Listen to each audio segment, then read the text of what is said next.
A epidermólise bolhosa é uma doença genética rara que é caracterizada pela fragilidade da pele, que facilmente forma bolhas ou a pele se desprende com os mínimos traumatismos. Então, às vezes, basta uma pressão em cima da pele para que se forme uma bolha ou a pele se solte naquele local. Ah, e aí então isso leva a um quadro crônico de dor em função da exposição da camada mais profunda da epiderme ou da camada superficial da derme. E esse processo crônico acaba também promovendo um aumento do risco de infecções, quer dizer, a pele perdendo a sua propriedade de barreira contra o ambiente externo, micróbios invasores, fica o organismo da pessoa mais propenso ao desenvolvimento de infecções. E bactérias também podem colonizar a pele da pessoa e ficar ali por muito tempo gerando um quadro de infecção crônica na própria pele, e essas infecções então muitas vezes são muito difíceis de se tratar. Nessas doenças existe também um processo inflamatório crônico no corpo todo, em função da lesão na pele, e que pode ser em algumas formas mais limitada, principalmente em áreas de maior atrito, como os pés, as mãos, cotovelos e joelhos, mas em algumas pessoas a forma é mais disseminada, mais grave, e inclusive há casos em que a criança, ao nascer, nasce sem a pele, inclusive. E isso então requer um cuidado todo especial no manuseio dessa criança, ao contrário daquilo que se faz normalmente com as crianças ao nascerem. Não se pode fazer a aspiração de secreção de orofaringe, tem que ter um cuidado todo especial com o tipo de contato e a maneira como se pega essa criança. Os tecidos provocam lesão. Essas crianças não devem ser colocadas em incubadoras, por exemplo, a não ser que seja estritamente necessário, e mesmo assim tem que ter uma proteção especial, porque isso pode piorar as lesões de pele. Mas enfim, essa doença epidermólise bolhosa tem vários subtipos. De modo geral, ela começa a se manifestar já na infância, ou logo após ou durante o parto, e não existe um tratamento eficaz, não existe cura para essa doença. O tratamento é um tratamento paliativo e de cuidados gerais para diminuir o risco das lesões. Existem vários subtipos de epidermólise bolhosa, e aquelas que são as mais comuns são a epidermólise bolhosa simples, mas também tem a epidermólise bolhosa distrófica, essa corresponde a 30% dos casos, a epidermólise bolhosa juncional e a epidermólise bolhosa de Kindler. Essas subdivisões, elas não têm uma relação muito clara com as manifestações clínicas em cada subtipo, e sim com o aspecto da pele na biópsia que é feita das lesões. Então, a partir de biópsia de pele é que se identifica quais são esses subtipos. E já foram identificados muitas mutações, já foram identificadas muitas mutações que são responsáveis pela epidermólise bolhosa em todos os seus subtipos. No total, já se conhece mais de 1000 mutações diferentes que são em genes envolvidos com a adesão das células da pele entre si e da camada mais superficial da pele, que é a epiderme, com a derme, que é a camada subjacente. Então, em função de mutação em proteínas que estão ali relacionadas com a adesão dessas células entre si e nas camadas mais profundas da epiderme, ou na camada mais superficial da derme, é que existe então um defeito da adesão em função dessas mutações, então a pele com mínimos estímulos acaba se soltando ou dentro da camada mais superficial ou entre a camada mais superficial e a camada profunda, e aí então essas mutações todas estão responsáveis com esse processo. São muitas proteínas envolvidas nesse processo de adesão das células da pele entre si e nas diferentes camadas. E isso traz um efeito de complicação na hora de se desenvolver, por exemplo, uma terapia genética para essas doenças, porque já são doenças raras. E quando a gente para pensar que existem pelo menos 1000 mutações diferentes conhecidas que podem provocar esse tipo de doença, fica muito difícil desenvolver um tratamento genético que vai ser usado talvez por algumas poucas pessoas no mundo. E o tratamento genético é extremamente caro, o desenvolvimento desse tipo de tratamento é demorado e caro, e isso se reflete num tratamento que tem um custo elevadíssimo. E não existe então como diluir o custo desse tratamento através de vários pacientes, uma quantidade grande de pacientes no mundo todo. Então, em função disso, o interesse de investimento nessa área é bastante limitado. E existem algumas dificuldades técnicas também na hora de desenvolver os tratamentos, em função das particularidades da importância dessas proteínas que sofrem mutação na estrutura da pele normal, de modo geral, e as suas alterações na epidermólise bolhosa.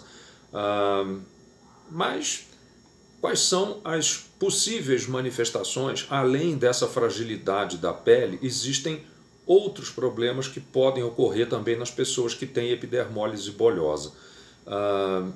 Então existe um risco aumentado de formação de cicatrizes que vão tornando a pele mais endurecida. Então a pele vai perdendo a elasticidade, a sua flexibilidade. E aí então, no local das juntas, nas mãos, cotovelos, joelhos, enfim, a pele ficando enrijecida, endurecida, fibrosada, ela vai diminuindo a mobilidade. Um outro problema que existe nas formas mais graves é a fusão dos dedos, das mãos e dos pés, em função da inflamação crônica e da perda da pele nesses locais, nas dobras aqui entre os dedos, acaba havendo a formação de uma cicatriz que vai colando os dedos entre si. E aí então a mão vai ficando com uma deformidade, os dedos vão ficando colados uns nos outros. E isso então limita muito a capacidade de uso das mãos, dificulta, no caso dos pés, a capacidade de andar, enfim, outros problemas vão surgindo ao longo do tempo. Também existe, para algumas dessas formas de epidermólise bolhosa, um risco aumentado de desenvolvimento de câncer de pele a partir de uma determinada idade, mas que é muito mais precoce do que o risco de câncer de pele na população geral. Na epidermólise bolhosa simples existe o aumento do risco de carcinoma basocelular, que dos principais tipos de câncer de pele é o menos maligno. Mas na epidermólise bolhosa distrófica, que corresponde a 30% dos casos de epidermólise bolhosa, existe um risco aumentado de um outro tipo de câncer que já é mais maligno, que é o carcinoma epidermoide. E essa é uma causa de morte importante nas pessoas que têm a epidermólise bolhosa. Existem outras manifestações possíveis em alguns subtipos de epidermólise bolhosa, como, por exemplo, um estreitamento do tubo do esôfago. Algumas pessoas têm a epidermólise bolhosa afetando não apenas a pele, mas também as mucosas. E aí, ao deglutir, existe então a formação de feridas no esôfago e a cicatrização e a nova formação de feridas ao longo do tempo leva a uma cicatrização do esôfago com um estreitamento que dificulta a passagem de alimento. Algumas crianças, até muito pequenas, têm epidermólise bolhosa também na boca, e isso leva a um quadro de uma dor, porque formam-se bolhas que se soltam, o revestimento da mucosa se desprende, e aí então a criança sente muita dor na boca, e mesmo quando ela não tem lesão ativa, ela fica com medo de se alimentar, tem um pavor de se alimentar, e isso gera então muitas vezes um quadro de desnutrição. Não é raro que pessoas que têm essa doença tenham que fazer um procedimento cirúrgico, que é a gastrostomia, para poder se alimentar através de alimentação líquida, sendo colocado através de um catéter direto no estômago, em função de todas essas dificuldades com a deglutição. Algumas pessoas também podem ter lesão da córnea, então o epitélio, a camada superficial aqui de revestimento do olho, especificamente na córnea, também pode sofrer um processo de desprendimento, e isso vai levando também a uma cicatrização que tira a transparência da córnea, e a pessoa pode então ter a perda da visão por esse motivo. Algumas outras pessoas também têm uma inversão dos cílios, então os cílios vão ferindo, quando a pessoa pisca os olhos, vão ferindo e provocando a descamação da córnea, contribuindo também para a perda da visão. Em algumas pessoas existe uma deformidade das unhas, tanto das mãos quanto dos pés, e isso pode decorrer tanto do traumatismo local, mas com o tempo a pessoa acaba muitas vezes perdendo as unhas dos dedos, tanto das mãos quanto dos pés, em função dessa deformidade da formação, defeito da formação das unhas.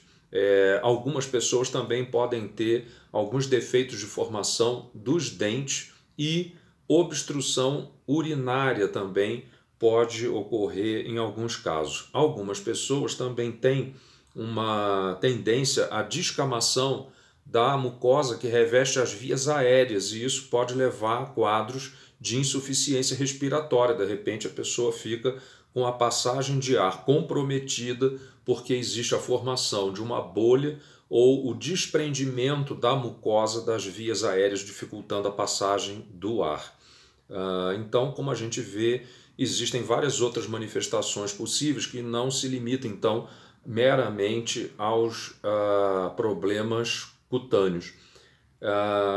Então, a perda do revestimento da pele deixa o organismo mais exposto a micróbios. Isso pode levar tanto à infecção na pele, que tende a ser crônica, mas também a infecção pode alcançar a corrente sanguínea e se generalizar, o que aumenta então a gravidade desses quadros. A própria infecção nos locais expostos da pele, sem a sua proteção normal, podem dar origem à infecção no osso subjacente. Então isso seria uma osteomielite, que é uma infecção do osso. E isso também é uma complicação grave que pode ocorrer nos pacientes que têm epidermólise bolhosa. Dor e coceira também são muito comuns. Quando a lesão é muito extensa na pele, existe muita perda de líquido, de sais, e isso pode gerar uma série de outros problemas, inclusive cardíacos e renais. E existe então um interesse muito grande em tentar encontrar algum tratamento que seja mais eficaz do que simplesmente esses cuidados gerais para evitar lesões. E algumas pesquisas estão mostrando que, principalmente na epidermólise bolhosa distrófica com herança autossômica recessiva, nesses casos já se sabe que existe a participação de uma substância envolvida no processo inflamatório, que é o TGF-beta, e que está envolvido no processo da fibrose da pele, que leva então à perda da mobilidade, à diminuição da movimentação, justamente pelo endurecimento da pele no local das articulações, das juntas. E isso então acaba comprometendo muito a qualidade de vida das pessoas. Embora atuar sobre a fibrose não resolva o problema das feridas na pele, no longo prazo a pessoa não vai mais sofrer apenas com as feridas, mas sim com o seu corpo todo endurecido, enrijecido, com a impossibilidade de se movimentar. Então, qualquer tratamento que seja feito para diminuir a fibrose vai ter um impacto no futuro em termos de qualidade de vida. Então, muitos estudos têm sido feitos nesse sentido e, curiosamente, descobriram que algumas substâncias têm a capacidade de diminuir a atividade do tal TGF-beta e, com isso, diminui fibrose em várias situações clínicas diferentes da epidermólise bulhosa. Como é uma doença rara, não existe uma quantidade grande de estudos de intervenção em pacientes para testar tratamentos. Então a gente precisa dar uma olhada nas outras causas de fibrose que são mais comuns e tentar entender que produtos poderiam ser usados que vão inibir a fibrose, onde sempre, em qualquer tipo de fibrose, em qualquer lugar do corpo, existe aumento da produção dessa substância inflamatória que é o TGF-beta. Especificamente nos pacientes com epidermólise bulhosa, descobriram que existe um medicamento que é usado já há muito tempo com sucesso e segurança no tratamento de hipertensão arterial e algumas outras doenças, e que tem a capacidade de inibir a atividade do TGF-beta, que é o antihipertensivo losartana. Então é um medicamento usado para o tratamento de hipertensão arterial.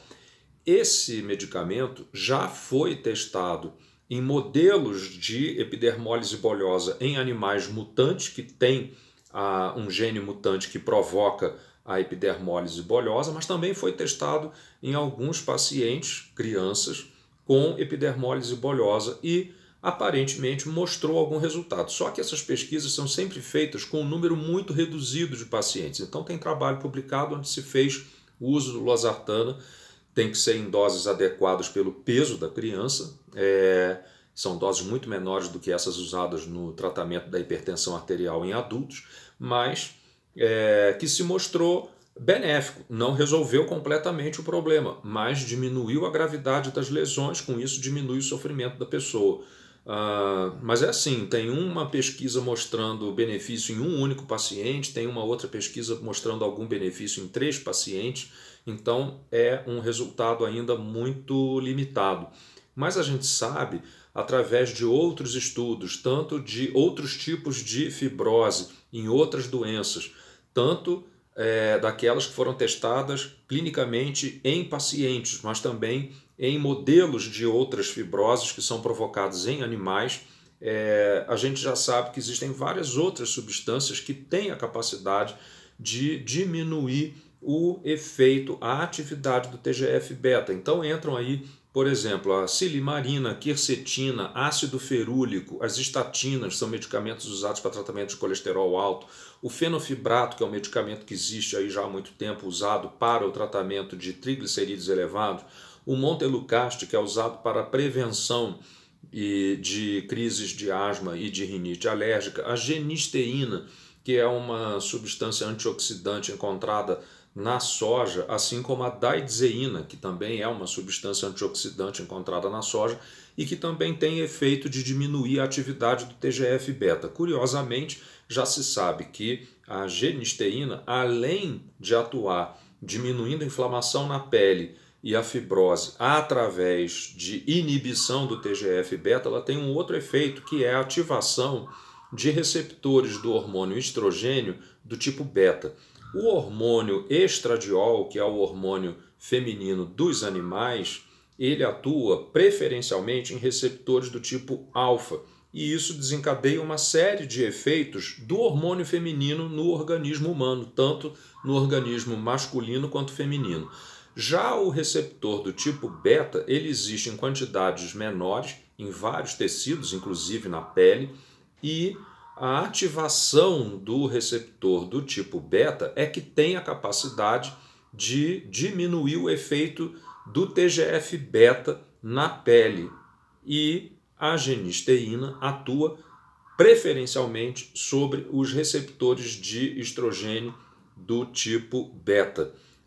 Então, é uma possibilidade também de tratamento que ainda não foi testado em pessoas com epidermólise bulhosa. A taurina é um aminoácido presente em vários alimentos e que não entra na formação das proteínas do nosso corpo, que tem propriedade antioxidante e que também inibe a fibrose em outros órgãos, em outros modelos de outras doenças, através da inibição do TGF-beta. Então a gente vê que existem várias possibilidades de se tentar diminuir o processo de fibrose através de uso de outros produtos, suplementos nutricionais ou até mudanças de hábito alimentar, para tentar diminuir a gravidade e as consequências de longo prazo da epidermólise bolhosa. Um fato curioso é que estudos feitos com gêmeos que têm epidermólise bolhosa mostrou que existe uma variação muito grande